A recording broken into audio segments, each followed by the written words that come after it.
అందరికీ నమస్తే అండి. మన దేశ రాజధాని ఢిల్లీలో బాంబ్ బ్లాస్ట్ జరిగి 24 గంటలు కూడా గడవల.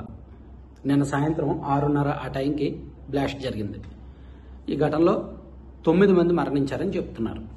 ఇంకో కొంతమంది గాయపడ్డారు. సో ఈ కేసు దర్యాప్తుని ప్రస్తుతానికి కేంద్ర ప్రభుత్వం సీరియస్గా తీసుకుంది. ఎన్ఐఏకి అప్పగించారు.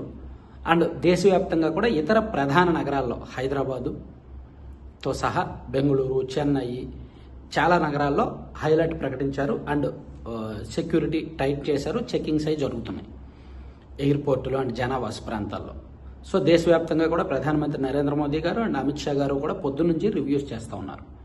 ఇది అలా ఉంటే ఇది జైషే మహమ్మద్ పని, ఏ ఉగ్రవాద సంస్థ పని, ఎవరు చేశారు ఏంటనేది సెర్చింగ్లో ఉండగా మన దేశంలో ఎక్కడ ఉగ్రవాద దాడులు జరిగినా దానికి పాకిస్తానే కారణం. పాకిస్తాన్లో ఉన్న ఉగ్రవాదులే కారణం. ఎందుకంటే మన దేశంలో ఎక్కడ ఉగ్రవాదులు తలదాచుకోరు, ఆ ఛాన్సే లేదు.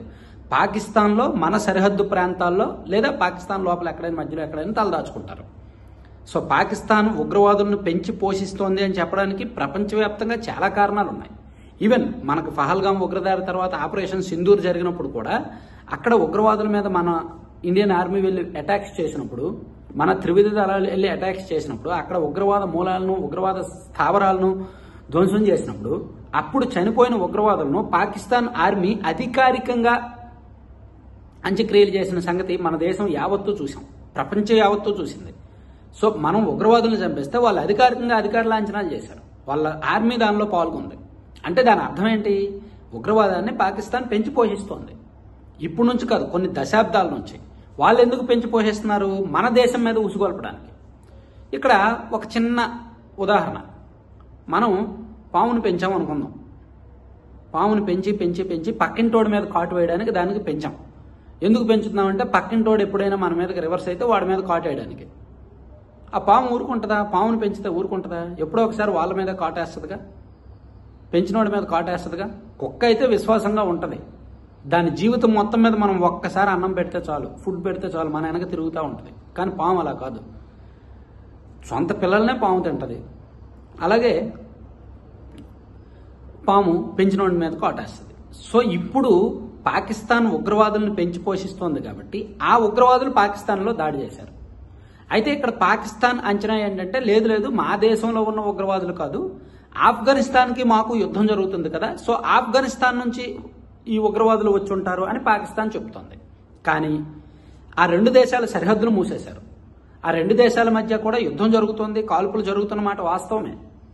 కొన్ని ఆంక్షలు కఠినంగా విధించిన మాట వాస్తవమే. కానీ ఆ దేశం నుంచి ఈ దేశానికి ఉగ్రవాదులు వచ్చేంత సీన్ లేదు. అండ్ ఆ దేశ ఉగ్రవాదులేమి ఈ దేశంలో ఇస్లామాబాద్ ఇటువైపు లేరు.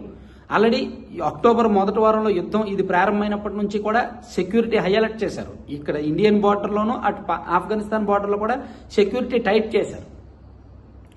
కానీ ఇప్పుడు బ్లాస్ట్ జరిగింది ఇస్లామాబాద్లో. పాకిస్తాన్ రాజధాని ఇస్లామాబాద్ హైకోర్టు ప్రాంగణంలో జరిగింది.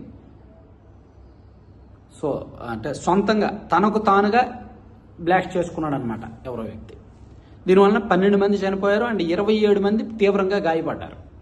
పాకిస్తాన్ అయితే ఇది ఆఫ్ఘనిస్తాన్ పని అని అంచనా వేస్తోంది. కానీ పాకిస్తాన్లో ఉన్న ఉగ్రవాద సంస్థలు 7-8 సంస్థలు ఉన్నాయి. సో వాళ్ళల్లో వాళ్ళకి పడక, ఒకరిని ప్రభుత్వం పోషిస్తోంది, మరొకరిని పట్టించుకోవట్లేదని వాళ్ళలో వాళ్ళకి ఏమైనా పడక, ఒకళ్ళు ఏమైనా అలా అటాక్ చేశారేమోనని చెప్పి కొన్ని మీడియా సంస్థలు అనుమానిస్తున్నాయి. సో ఓవరాల్గా ఎప్పుడైనా సరే పామును పెంచి పోషిస్తే పాము మనకే కాటు వేస్తుంది. అలాగే ఉగ్రవాదాన్ని పెంచి పోషిస్తే అది పాకిస్తాన్ మీదకే రివర్స్ అటాక్ అవుతుండడానికి ఇది ఒక ఉదాహరణ అనమాట. Thank you. దీని మీద ఇంకా తదుపరి వివరాలు, పూర్తి వివరాలు వచ్చిన తర్వాత మళ్ళీ చేద్దాం.